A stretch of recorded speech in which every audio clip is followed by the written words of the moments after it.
지난 한 2년 동안 창원 세강교회가 후원해 주시고 기도해 주셔서 저는 저희 사역은 아주 건강하게 행복하게 사역을 잘 감당하고 있습니다. 이 기회를 빌어서 감사의 말씀을 드리고 싶습니다. 제 사역을 어떻게 하고 있는가 하는 것은 제가 준비한 동영상 작년 연말에 후원 교회들에게 보고하기 위해서 만든 동영상인데 제가 입으로 소개하는 것보다는 직접 보시는 게 좋을 것 같습니다.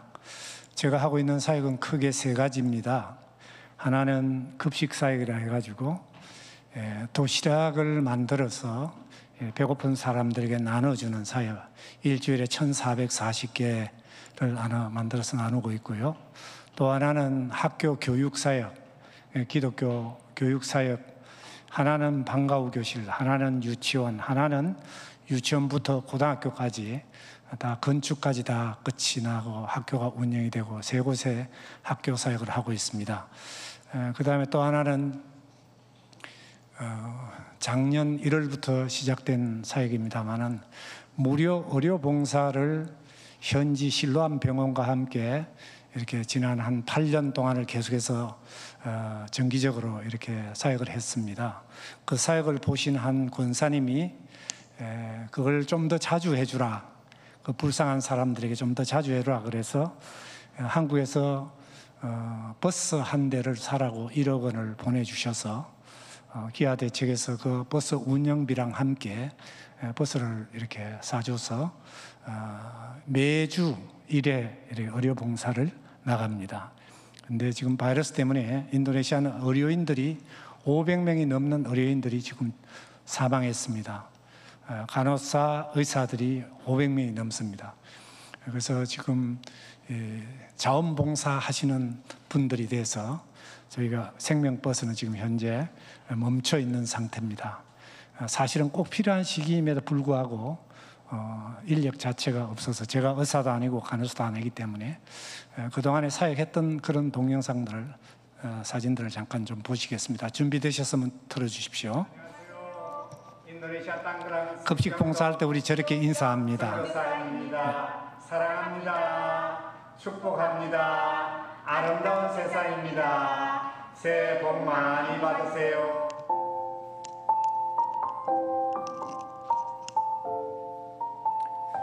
쓰레기 매립장, 저희들이 처음 오면 이런 곳에서 합니다.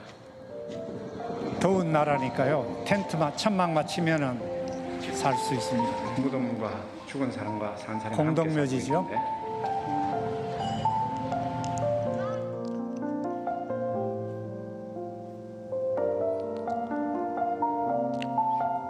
젊은 엄마들은 분리수거해서 먹고 살기 위해서 일하고 아이들은 저렇게 버려져 있습니다.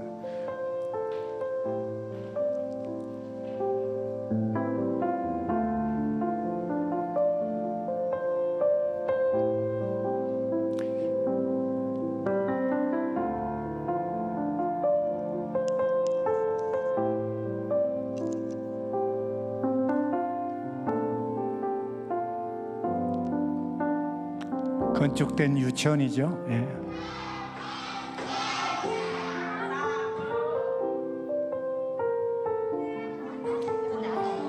안굿단이라고 해요. 마을 버스입니다. 마을 버스를 빌려서 셔틀 버스를 사용하고 있습니다. 여기는 정식 인가받은 학교, 유치원부터 고등학교까지. 판교 열린 하늘문교회, 저희 교단교회입니다. 예.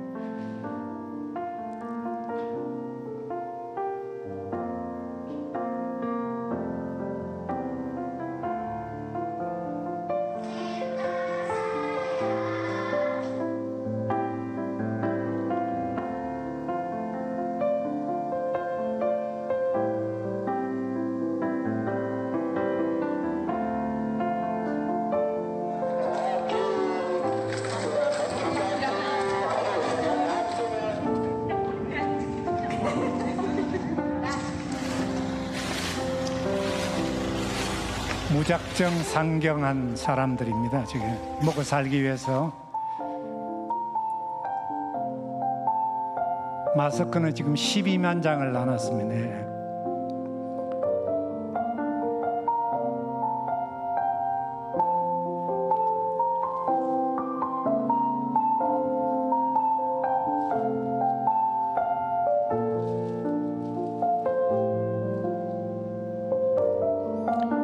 병원장 제프리 박사님요. 예.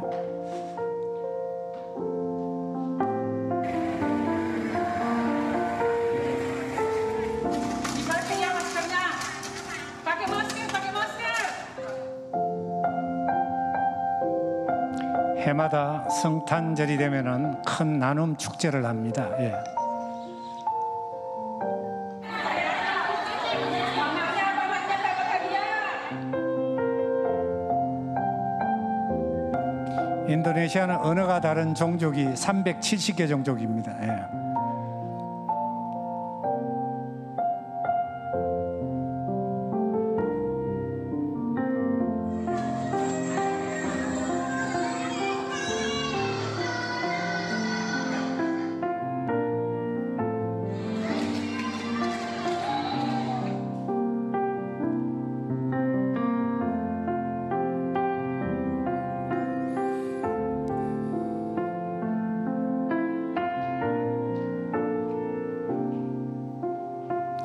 지금 설립 중에 있는 복지재단입니다. NGO 재단을 설립 중에 있습니다. 축제 끝나는 날 휘나레 하는. 예.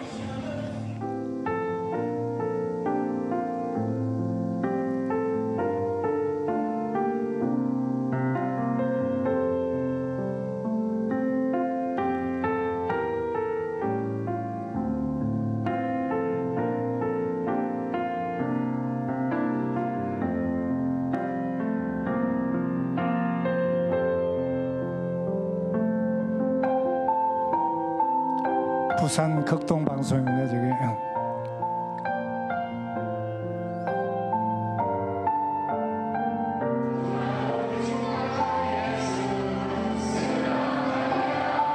나 예수님 사랑합니다. 그런 노래입니다. 예.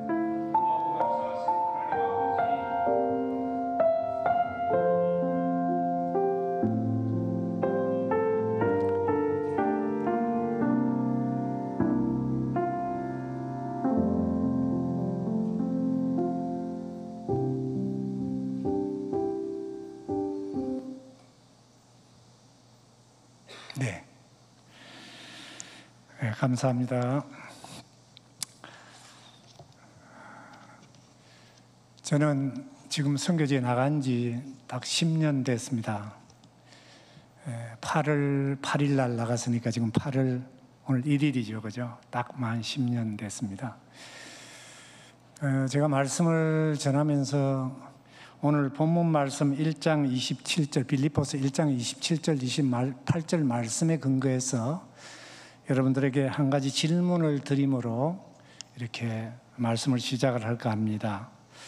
질문에 정답을 해주시면은 제가 아주 인도네시아에서 갖고 온 커피 가운데 아주 고급 커피가 있습니다. 압구정동에 가면은 한 잔에 10만 원씩 줘야 마시는 커피를 제가 정답을 맞추시면은 정답을 제가 선물로 하나 드리도록 하겠습니다.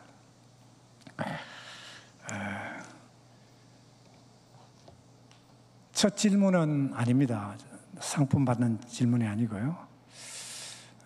세강교회 성도 여러분, 혹시 여러분들은 구원 받으셨습니까?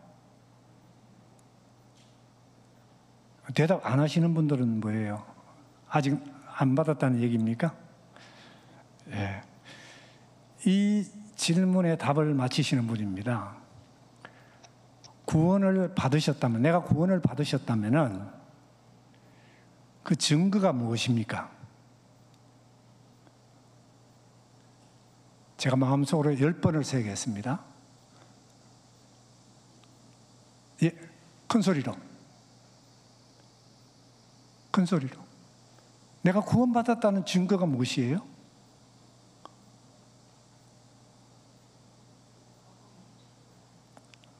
뭐라고요, 권사님? 복음의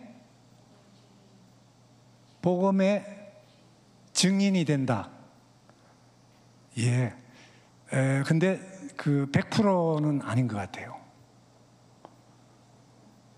왜 그러냐면 본문에 오늘 1장 27절 28절에 구원받은 증거가 뭐냐, 멸망의 증거가 뭐냐, 이게 질문할 수 있는 질문이잖아요. 그죠?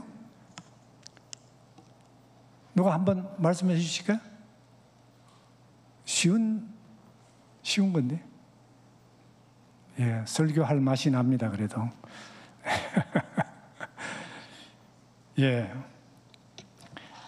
여러분, 오늘 본문 1장 27절, 28절에 그들에게는 멸망의 증거다. 그리고 너희에게는 구원의 증거다. 그런 말씀이 나오죠. 그죠? 근데 구원의 증거가 무엇일까요? 제가 설교 제목에 답을 적어 놨는데도 아무도 답을 안 하시네요. 그죠? 물론 뭐 여러 가지 다른 이 대답을 하실 수가 있겠습니다만은 오늘 본문에 근거한 이 답이 무엇일까? 복음에 합당한 삶이다. 복음에 합당하게 산다는 말은 다르게 표현하면은 경상도 말로 하면은 어떤 말이죠? 예? 예, 예, 좋습니다. 예수쟁이. 예? 아주 확실한 대답입니다. 그죠? 이 복음에 합당하게 산다. 이 예수님 만난 사람답다. 어울리게 산다. 그런 의미 아니겠어요? 그죠?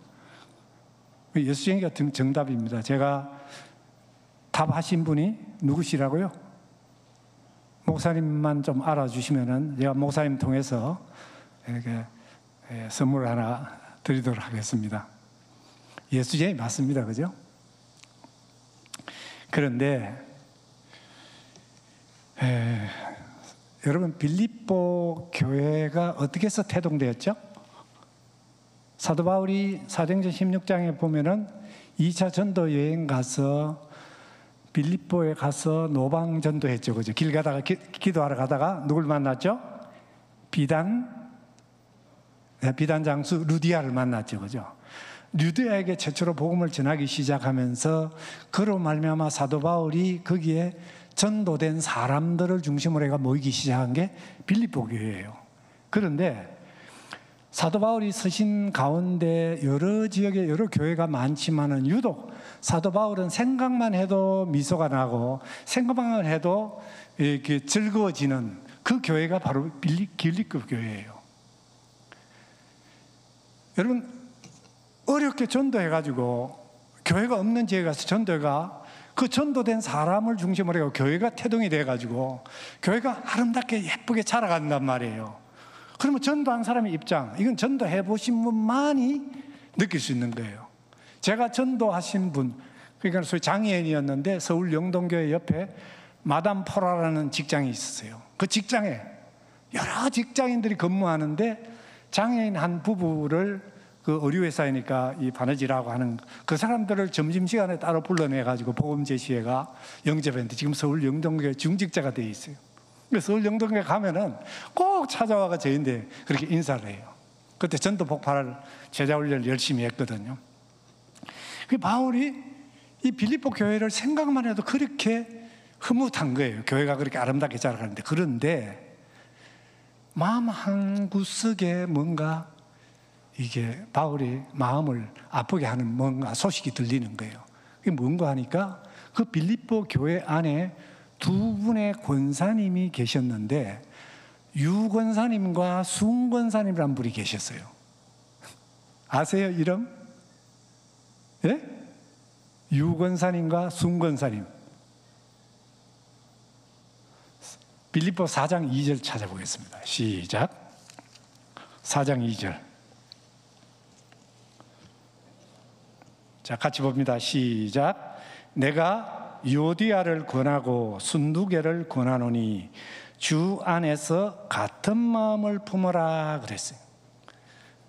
자, 오늘 우리가 읽은 편지는 서두와 본격적으로 하고 싶은 그 메시지를 전하는 내용이고 요 4장은 이제 마지막에 와서 편지를 마무리하면서 이렇게만 써서 보내면은, 자, 유오디아는 순두계 제를 위해서 아마 이 편지를 썼을 거야. 자, 순두계는 아마도 유오디아, 내가 안 만나고 싶은 저 유오디아를 위해서 때문에 바울이 이 편지를 썼을 거야. 이렇게 할까봐 편지의 말미에 딱 사람 이름을 찍어서 내가 유오디아를 권하고 순두계를 둘 다 권하노니 뭐 하라고요? 같은 마음을 품으라 그랬어요. 이게 사도 바울이 빌립보 교회 성도들에게 하고 싶은 말이에요. 자, 그러면서 다시 2장 1절로 갑니다. 2장 2절부터 보겠습니다. 2장 2절. 2장 2절 시작.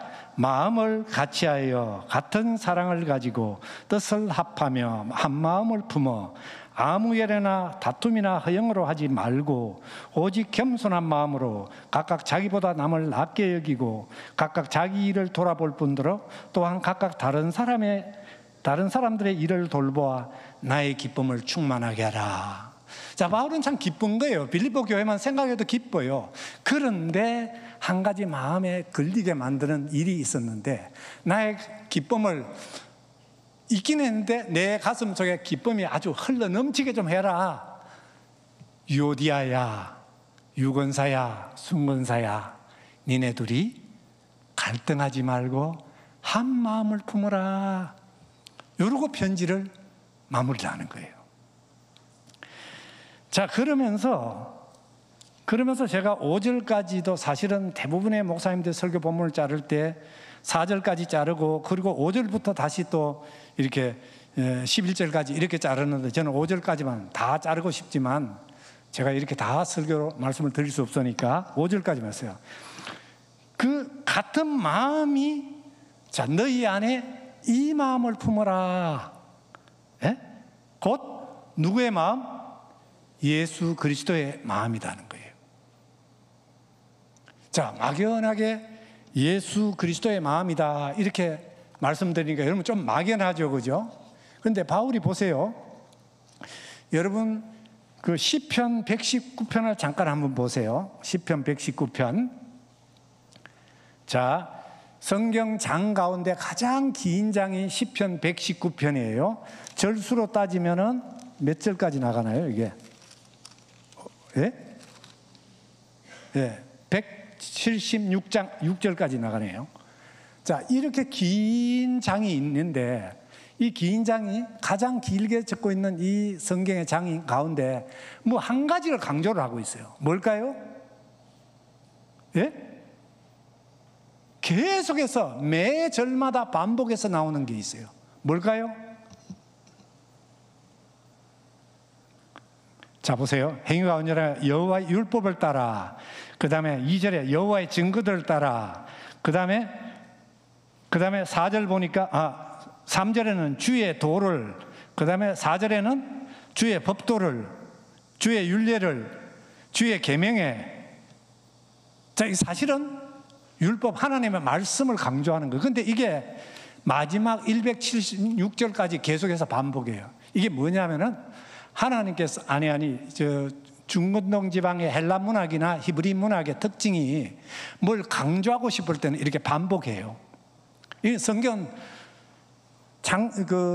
구약 성경이든지 신약 성경이든지 보면은 같은 말이에요. 그 중에 하나가 시편 119편이지만 오늘 저와 여러분들이 읽은 빌립보서 2장 2절부터 2장 4절까지예요. 다시 한번 우리가 읽은 말씀 다시 한번 봅시다. 마음을 같이 하는 것, 그 다음에 또 뭐죠? 같은 사랑을 가지는 것. 이게 사실 같은 말이에요. 표현은 다른데 같은 말이에요. 또 뜻을 합하는 것, 한마음을 품는 것, 그 다음에 또 다투거나 허영으로 하지 아니하는 것, 오직 겸손한 마음, 다른 사람을 나보다 낫게 여기는 것. 우리 이거 한번 연습 한번 합시다. 옆에 앉아 계시는 분을 쳐다보면서, 가까이 계시는 분을 쳐다보면서, 당신을 보니 나보다 100배나 낫습니다. 요게 한 마음이에요. 이게 예수님의 마음이에요. 말하자면 상대방을 무시하는 게 아니고, 당신을 보니까 당신은 나보다 100배나 나아요. 이런 마음이 같은 마음이고 겸손한 마음이고 예수의 마음이라는 거예요. 이렇게만 설명드리면 여러분 이게 잘 이해가 되지 않을 거예요. 이게 신앙생활에 어떻게 적용할 수 있을까 이해가 되지 않을 거예요. 그래서 제가 아까 1시 반에 우리 청년들 예배도 시각적인 표현을 좀 많이 썼는데, 저는 주일학교 설교할 때 늘 이렇게 시각적인 표현, 여러분들 오래오래 좀 신앙생활 하면서 오래오래 좀 기억하도록 하시기 위해서 제가 여기서 키가 좀 크신 분을 앞으로 한분 모시겠습니다.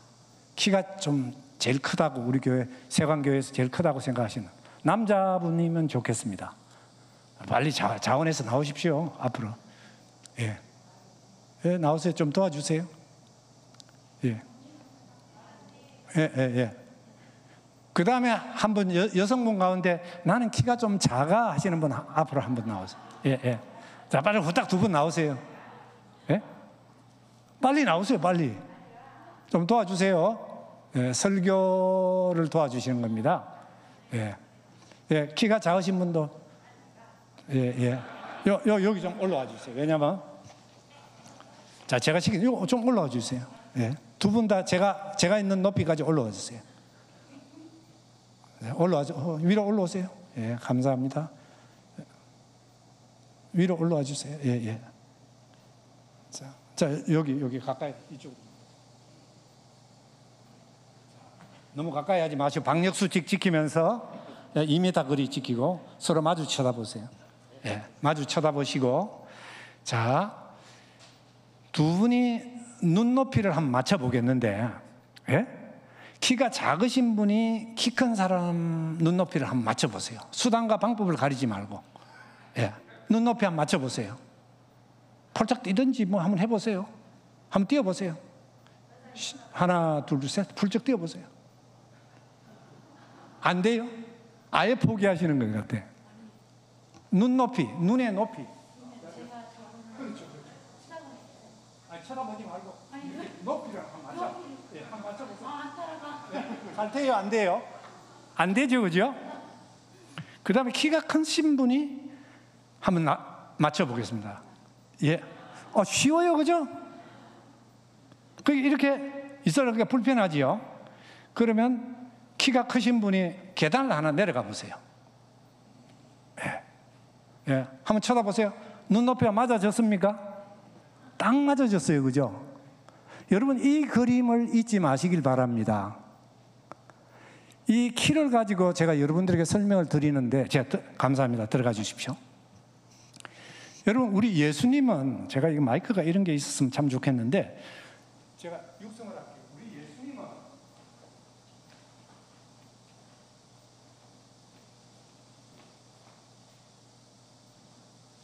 예수의 마음이라는 건요, 예수님은 예수님의 눈높이랑 저의 눈높이랑 비교를 할 수가 있어요, 없어요? 없죠? 그런데 하나님이신 분이 사람의 몸을 입고, 제가 성경을 그 뒤로 계속 읽어볼게요. 그는 근본 하나님의 본체시나 하나님과 동등됨을 취할 것으로 여기지 아니하시고 오히려 자기를 비워 종의 형체를 가지고 사람들과 같이 되셨고, 자 보세요. 하나님은 예수님의 눈높이를 여기라고 생각을 해보겠습니다. 근데 나의 눈높이는 저 밑에 땅이에요. 근데 예수님께서 직접 사람이 되셔서 이렇게 내려오셨어요. 복음을 이해할 수 있도록 저와 여러분들이 예수 믿고 구원받 주시기 위해서 눈높이를 스스로 낮추셨어요. 이게 예수의 마음이에요. 이게 예수의 마음이에요. 여러분, 여기 성경의 본문에 여러 가지를 적어 놓으니까 헷갈리나, 사도 바울이 공부를 좀 많이 한 사람이 돼가지고 편지를 막 쓰는데 좀 어렵게 써놨어요. 단어 하나를 보면은 하나하나를 보면은 모르는 게 없는데, 근데 가만히 읽어보면 2장 1절부터 한번 읽어보세요. 여러분 이게 뭔 소리인지. 1장 27절부터 한번 읽어보세요. 구원의 증거, 멸망의 증거, 이게 도대체 뭔가? 답하라 그러니까 아무도 답을 못해. 이 공부를 많이 하는 사람들이 철학적으로 원래 이렇게 공부 많이 하는 사람들이 말을 어렵게 해요. 그래야 유식한 것처럼 보이니까. 근데 바울이 써놓은 내용을 가만히 보면요, 이게 진짜 감동적인 내용이에요. 여러분, 우리가 오늘날 교회 안에 신앙생활 오래 하시고 봉사도 많이 하시고 헌금도 많이 하시고,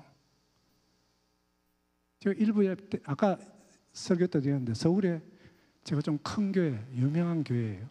가서 설교하러 갔는데 세상에 그 여전도에 회장 되는 사람이 자랑 삼아 한다는 얘기가, 우리 교회는요, 이화 여대 안 나오면은 여성교회 회장을 할 수가 없대요.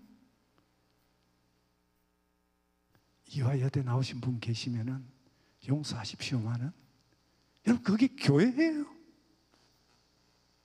그게 교회예요.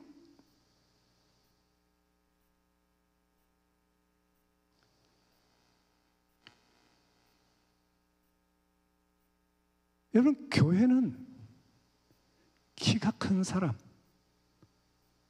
신앙이 성숙한 사람, 이런 사람들이 낮추는 것이에요. 여러분, 이게 주일 오후 예배니까 자리가 아마 이리라고 생각되는데, 여러분 성장하는 교회 성장하기에서 보면요, 성장하는 교회 특징 가운데 첫 번째 보면 기도와 찬양이 뜨겁더라. 기도가 뜨겁고 찬양이 뜨겁더라는 거예요. 그 다음에 두 번째, 영적인 리더. 교회 공동체를 보면은 담임 목사님, 아니면은 목장, 아니면 소그룹. 여기 우리 청년들 아까 셀 소그룹 모이던데 셀 리더가 있어요. 잘 때는 셀이 어떤 셀이냐?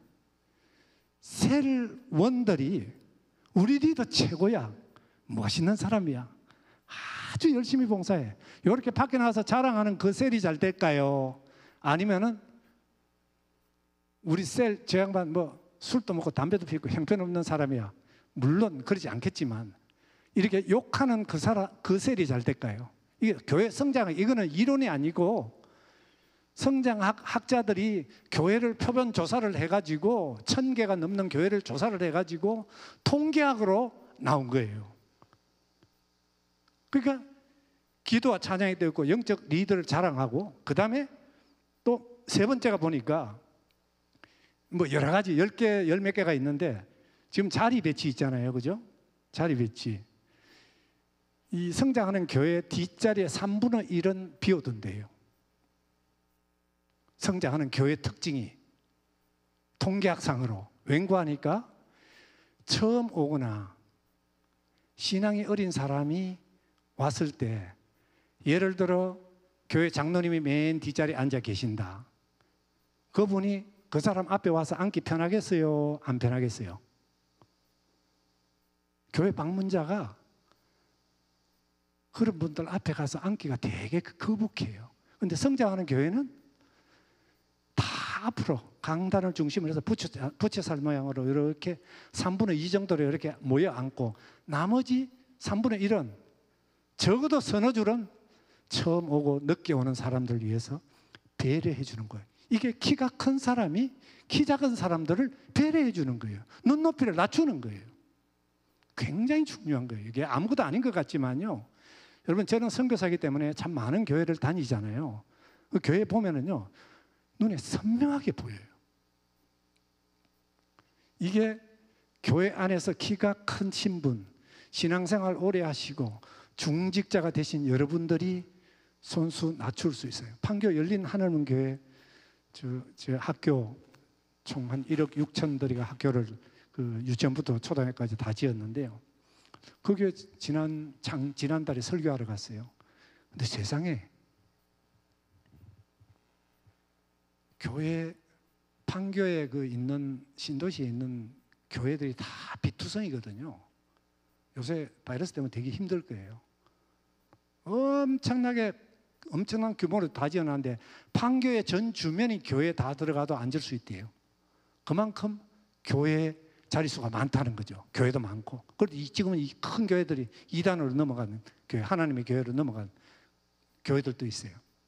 근데 열린 하늘문 교회 장로님 가운데 참 멋진 장로님 한 분 계신데, 이분이 본인이 65세 조기 은퇴를 하시면서 자기가 심우하던 교회 은퇴하려고 그러는데 교회 건축하면서 빚이 38억인가 있었어. 근데 그 주식회사 릴팡이라는 회사, 한국의 수입 주방용품은 대부분은 그 회사를 통해서 수입이 되고 한국 디즈니랜드의 상표권을 가지고 있는 이런 분이 장로님이세요. 물론 재산도 많고 하신 분인데, 테크노밸리에 있는 그 네이버 카카오톡 있는 그 빌딩 옆에 그 빌딩을 하나를 팔아가지고 자기가 은퇴하면서 교회가 38억 빚이 있는 걸 그걸 몽땅 헌금을 해가 갚아버리고 헌당 예배를 드리면서 나온 헌금을 가지고 선교지에 의미 있는 일을 하나 하자. 그래서 선교사 추천을 받았어요. 저는 모르는 교회였는데, 근데 어떤 목사님이 저를 그 교회에다 추천을 해가지고 그 교회하고 연결이 돼서 지금 제 주파송 교회보다도 더 후원을 많이 해주세요. 근데 그 장로님이 설교하러 갔는데 나이 70이에요 지금. 회사도 넘겨주시고 선교관을 2개나 이렇게 교회에다 기증을 해가 선교관도 운영을 하시고, 그리고 본인은 이제 사모님하고 권사님하고 이렇게 인생의 노년을 그냥 아주 행복하게 이렇게 사시는 분인데, 교회 토요일 날 무슨 일이 있어서 교회 가니까 토요일 날 저녁에 6시 어둑어둑 할 때인데 세상에 내일 주일날 성도들 맞을 준비를 그 은퇴하신 수장로님이 교회를 정리를 하고 청소를 하고 계셔. 이게 안 됐네. 이게 안 됐네. 다른 사람이 다 하고 갔어요. 갔는데 이분이 마지막에 와가지고 청소를 하고, 내가 그 장로님 붙잡고 장로님 고맙습니다. 감사합니다. 고맙습니다. 그랬어요. 여러분, 그게 교회의 모습이에요. 키 큰 사람이 섬기는 곳이 교회예요.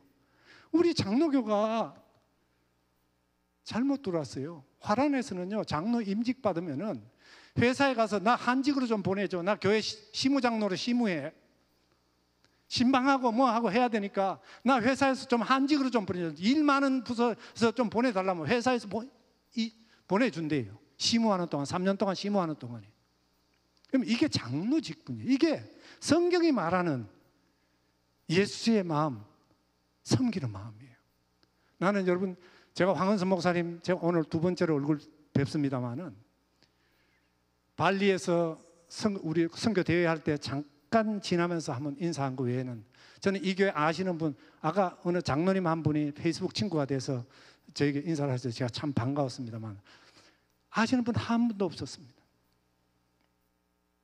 그래도 제가 목회를 해본 사람으로서, 선교를 해본 사람으로서 평신도 집사, 서리 집사도 해보고 장학위원도 해보고, 예? 다 해봤던 사람으로서 정말 꼭 드리고 싶은 말씀을, 우리가 일평생 땀 흘리고 허리가 끊어지도록 봉사하고 헌금하고 헛방이면 안 되잖아요. 멸망의 증거라 그러잖아요, 성경에서. 우리가 예수의 마음을 가져야지요. 어떻게 하겠어요?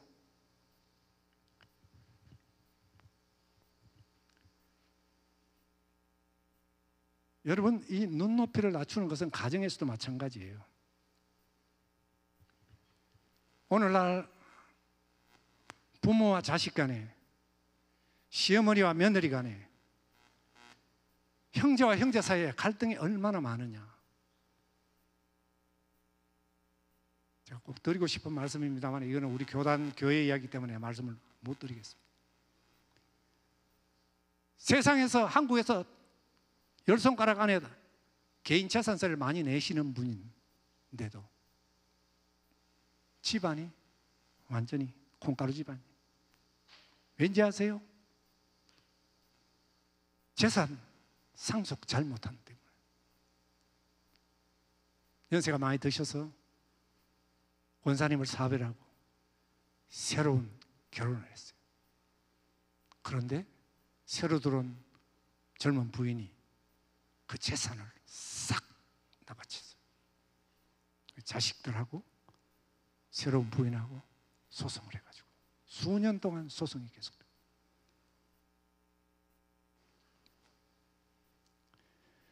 여러분,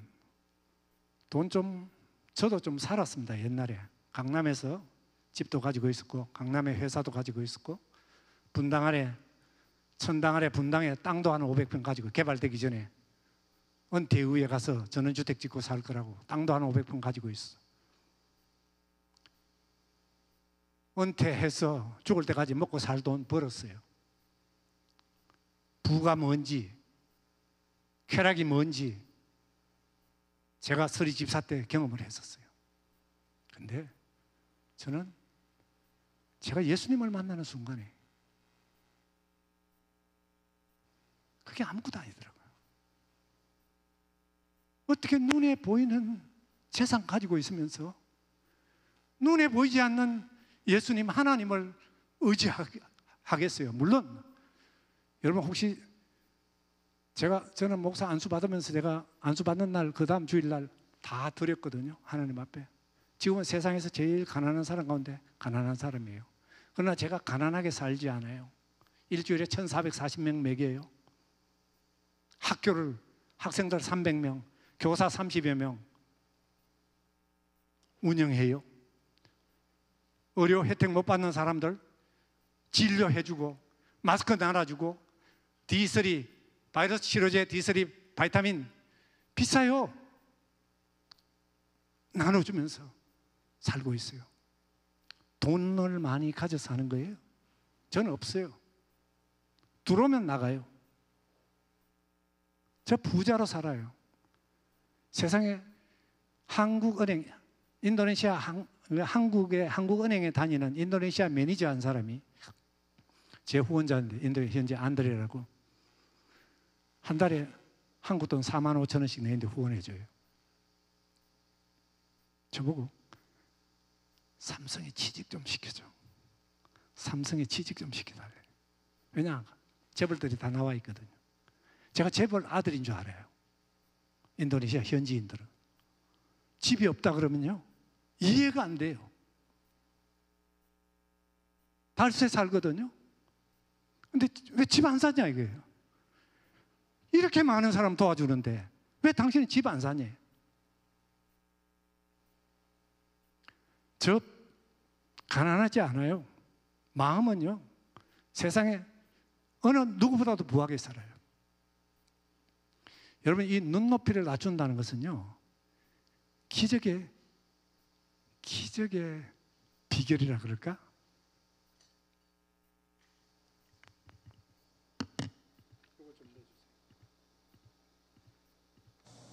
제가 우리 청년들에게도 설명을 드렸는데 창세기 3장에 하나님께서 천지 만물을 창조하시고 하나님의 은혜의 자는 천지를 이렇게 다 다스리고 보시고 계셨어. 에덴 동산을 만드시고 거기에다가 아담과 하와를 행복하게 걱정 없이 잘 살게 해주셨어요. 그죠? 그런데 어느 날 사탄의 유혹을 받아가 아담과 하와가 갑자기 누구처럼 되고 싶어서? 예? 하나님처럼 되고 싶어서 뱀의 유혹을 받아 하나님의 자리에 올라갔어요. 그 순간 그는 하나님의 은혜와는 상관이 없는 사람이 된 거예요. 하나님의 은혜의 자는 말입니다. 내가 은혜 받을 자리에 가 있을 때 하나님의 은혜를 받아 누리는 거예요. 예? 다시 말씀드리자면 내 신앙의 눈높이를 낮출 때 하나님의 은혜를 받을 수 있는 거예요. 그래서 어떤 경우든지 왜 이게 마음을 하나 되지 못하고 교신한 공동체 안에서 서로 갈등하고 다투고 시기 질투하고 하는 게 이게 왜 멸망의 증거냐는 거예요. 엄청 중요한 거예요. 왜냐? 예수님은 내려오셨잖아요. 근데 나는 올라가면 당연히 죽는 거지. 멸망받는 거지. 교회 안에서 높은 자리에 올라가면 안 돼요.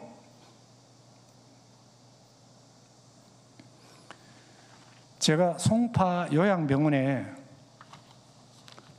아마 여기 부모님들 가운데도 요양병원에 입원시켜 놓으신 분들이 계실 텐데 새겨 들으십시오. 박민영 목사님이라는 분, 합신 출신 박민영 목사님이라는 분이 운영하시는 요양병원인데 수요 예배 설교하러 오라 그래서 갔어요. 남서울교회 여성 중찬당 16명이 특송하고 여기 예배당에 모인 인원이 170, 80명. 그 다음에 병실에서 침상에서 내려오지 못하고 입을 해 벌리고 소리는 들리고 눈으로는 보이고 TV를 쳐다보면서 누워서 예배드리는 인원이 또 한 150명. 그래서 수요예배 설교를 했어요. 그날따라 용서해야 된다. 100번이든지 용서해야 된다. 용서를 주제로 설교를 했어요. 근데 설교를 마치고 이러고 나가는데 한 권사님이 덥석 지나가는 제 손을, 오른손을 덥석 붙잡는 거예요.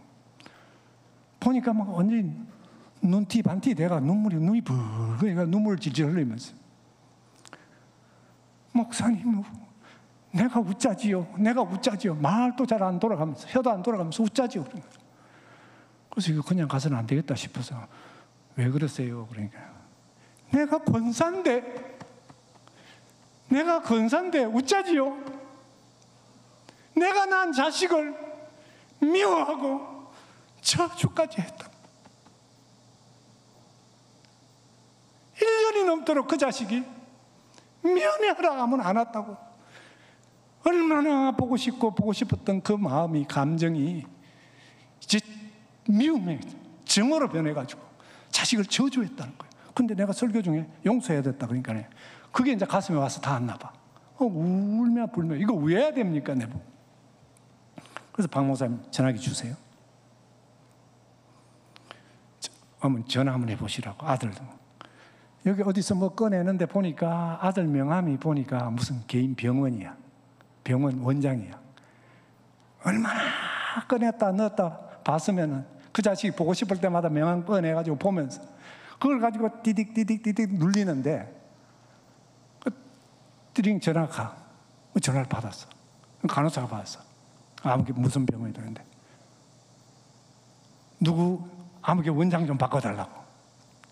지금 진료 중에 안 된대. 빨리 바꿔. 엄마가 지금 죽어간다 그래.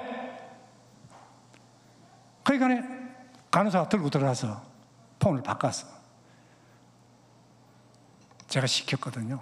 그 권사님 보고 전화기에 벌벌벌 떨면서 눈티 반티 돼가지고 말도 잘 안 나오는 말로 아무개야, 엄마가 잘못했다. 엄마를 용서해라. 내가 니를 미워하고 저주했다. 엄마를 용서해 주겠니? 벌벌 떠니까 막 저쪽에서 난리 난 거예요. 아들이. 사연을 나중에 알고 보니까 연희 전문 연세대 세브란스 졸업하고 전공이 마치고 개원한 지 한 3년 정도 됐어요.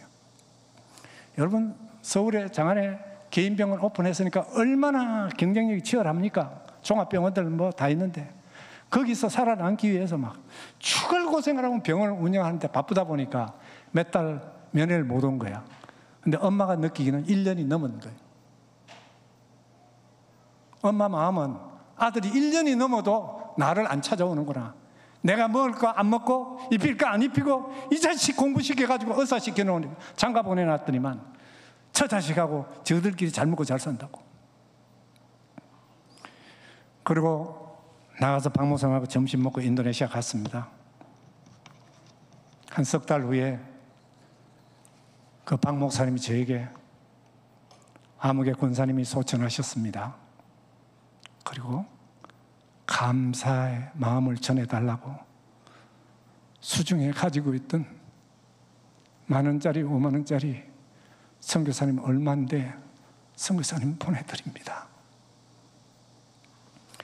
내가 이걸 말씀드리는 이유가 있습니다. 여러분, 눈높이를 낮추는 사람이 덕입니까? 눈높이를 높이는 사람이 덕이에요. 그 엄마가 자녀를 향한 그 저주하고 싶은 그 마음을 끝까지 가지고 갔다면은 그 엄마 하나님 나라 갈 때까지 용서 못하고 가는 거예요. 멸망해진 거예요. 여러분, 용서하는 사람, 눈높이 낮추는 사람, 악수, 내가 잘못했다고 먼저 악수하자고 손 내미는 그 사람이 하나님의 사람인 줄 믿습니다. 아멘?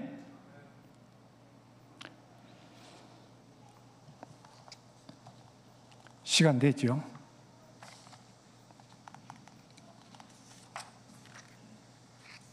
그래서 따라서 해봅시다. 이게 하나 모토, 여러분 신앙생활의 모토가 됐으면 좋겠어요. 눈높이를 낮추자. 내가 먼저, 항상 먼저, 끝까지 먼저. 아멘? 다시 한번 해봅니다. 눈높이를 낮추자. 내가 먼저, 항상 먼저, 끝까지 먼저. 7번씩, 7번씩이라도 용서하라는 주님의 메시지예요. 내가 낮추는 거예요.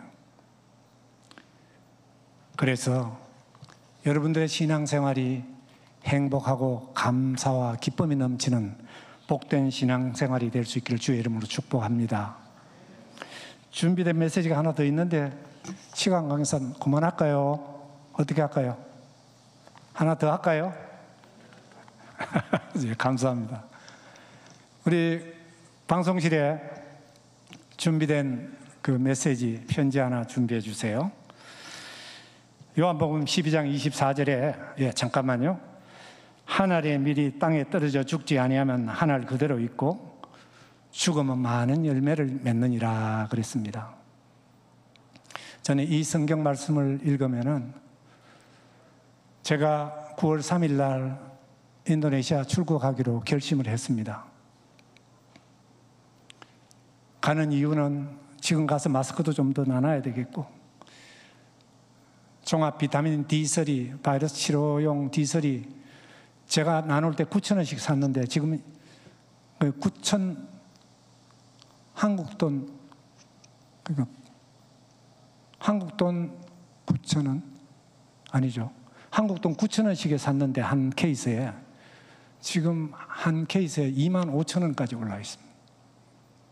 D3라고 병원에 바이러스 걸리가 중증 환자들이 들어가면은 처방받는 바이러스가 있어요. 바이타민이 있어요. 근데 그거를 지난번에 250 케이스를 사가지고 나눴는데 지금 마스크 나눠달라, 바이타민 나눠달라는 이런 사람이 계속 이렇게 요청이 오는 거예요. 하루에 45,000에서 55,000명이 감염이 돼요. 근데 하루에 죽는 사람이 1,800에서 2,200명이에요. 죽는 사람이. 한국은 지금 1,200, 1,300 감염됐다고 난리인데 인도네시아는 죽어나가는 사람이 병원 앞에 가면 자리 깔아놓고 거기서 뜨거운 나무 그늘에 거기에 눕혀놓고 거기로 그 치료를 받고 있어요. 그러다가 죽어나가는 거예요. 죽어도 바이러스 때문에 죽었는지도 모르고 죽어나가는 거예요. 공동묘지에 묻다가 사람들이 이 시신들이 묻히려고 줄을 서가지고 차 끝이 보이지 않고 묻히고 그런 동영상이 지금 올라오고 있어요. 그래도 가야지요. 지금까지 살려주신 것만 해도 감사하고 그리고 백신이 이제 8월 12일 되면 2차 백신 맞아요. 맞으면 준비된 거죠. 하나님이 할 일이 남아 계시다 하면 살려주실 거고 하나님이 때가 되셨으면 불러가실 거고 뭐가 겁이 나요? 아내랑 둘이서 9월 3일 날 티켓 확정을 했어요. 왜냐? 항체 검사 결과지 항체가 생겼다는 검사를 들고 들어가야 돼요. 안 그러면 입국이 안 되니까. 여러분, 저와 여러분들이 이렇게 편안한 신앙생활을 하게 된 게 어떤 분들이 어떤 희생을 당하고 어떤 피를 흘렸는지 한 부분만 잠깐 한번 보시겠습니다. 좀 띄워주십시오. 이게 다 안 보이죠? 보이나요? 여러분들 읽을 수 있어요? 제가 눈이 나빠가지고요. 루비 캔드릭이라는 사진 좀 찍어주세요. 이 아가씨 사진 좀 크게 안 되나요? 참 이쁘게 생긴 25살의 아가씨입니다. 여자 선교사고요. 한국에 입국한 지 제가 그 제자 훈련 마치고 그 다음에 그 전도폭포 훈련 마치고 훈련생들 데리고 수료식 하기 전 금요일 날 양화진 선교사 묘역에 갑니다. 꼭 이 여자 선교사 묘역에 가서 이게 1000개의 생명이 있더라도 나는 조선을 위해서 그 1000개를 다 바치겠다는 그 묘비가 있고, 그 다음에 여러분 인터넷을 찾아가지고 루비 캔드릭을 찾아보세요. 핸드폰으로 나중에. 그러면 이분이 마지막으로 지금 자기가 직감한다. 나는 내 인생에 이게 마지막이로구나. 직감하면서 엄마 아빠에게 쓴 편지 일부를 오늘 같이 읽는 거예요. 한번 같이 읽어보겠습니다. 시작. 편지 좀 떼어주세요. 시작. 만일 내가 죽으면 텍사스 청년 회원들에게 10명씩, 20명씩, 50명씩 아침 저녁으로 조선에 나오라고 전해주세요. 만약 내게 줄 수 있는 1000개의 생명이 있다면 나는 1000개의 생명을 모든 조선을 위해 바치겠습니다. 이곳은 참 아름다운 곳입니다. 모두들 하나님을 닮은 사람들 같아요. 선한 마음과 복음에 대한 열정으로 보아 아마 몇십 년이 지나면 조선은 주님의 사랑이 넘치는 곳이 될 것 같습니다. 그러나 한편에는 탄압이 점점 심해지고 있습니다. 선교 본부에서는 다들 철수하라고 했지만 대부분의 선교사들은 자기들이 전도한 조선인들과 아직도 숨어서 예배를 드리고 있습니다. 오늘은 유난히도 집에 가고 싶어요. 저는 이 땅에 저의 심장을 묻겠습니다. 바로 이것은 조선에 대한 제 열정이 아니라 하나님께서 조선을 향한 열정이라는 것을 알게 되었습니다. 엄마 아빠 사랑합니다. 여러분, 우리의 생명의 주관자는 하나님이세요. 바이러스가 천없이 몰려와도 하나님이 살려주시면 살고, 하나님 불러가. 우리 동생 그 신학 공부 같이 한 동생 가운데 나이가 지금 50도 안 됐는데 바이러스 걸리고 사경을 헤매고 있고, 지금 언제 회복될지 기약이 없습니다. 산소호흡기조차 낄 수 없는 그런 상황이에요. 한국에 살아도 나이가 젊어도 기저질환이 없어도 불러가실 때가 되면 불러가시는 거예요. 그러나 아무리 힘들고 어려운 상황 속에서도 그 나라 사람들 다 죽게 하겠어요? 우리가 이렇게 신앙을 받았고 이렇게 생명을 받았어요. 근데 우리가 못 전할 게 뭐가 있습니까? 내가 내일 모레 70인데 70 나이가 두려웠어요? 할 일을 못 한다고요? 맡겨주시는 걸 못 한다고요? 사랑하는 성도 여러분, 나를 너무 아끼고 나를 너무 높이지 마세요. 나를 낮추고 하나님 미랄이 되고자 하면 죽으면 살리라는 게 성경의 가르침이에요. 아멘이죠? 기도하겠습니다. 하나님, 오늘 부정한 종에게 주신 하나님의 은혜를 두서없이 잠깐 나눴습니다. 혹시 사람을 드러낸 말이 있었다면 하나님 우리의 기억 속에서 빨리 사라지게 하시고, 하나님께서 우리에게 주신 그 메시지라면 우리의 가슴 속에, 기억 속에 오래오래 남아서 하나님 우리의 신앙생활이 달라지고 우리의 가정이 회복되고 우리의 직장이 회복되는 역사가 일어날 수 있도록 도와주시옵소서. 예수님의 이름으로 기도드리옵나이다. 아멘.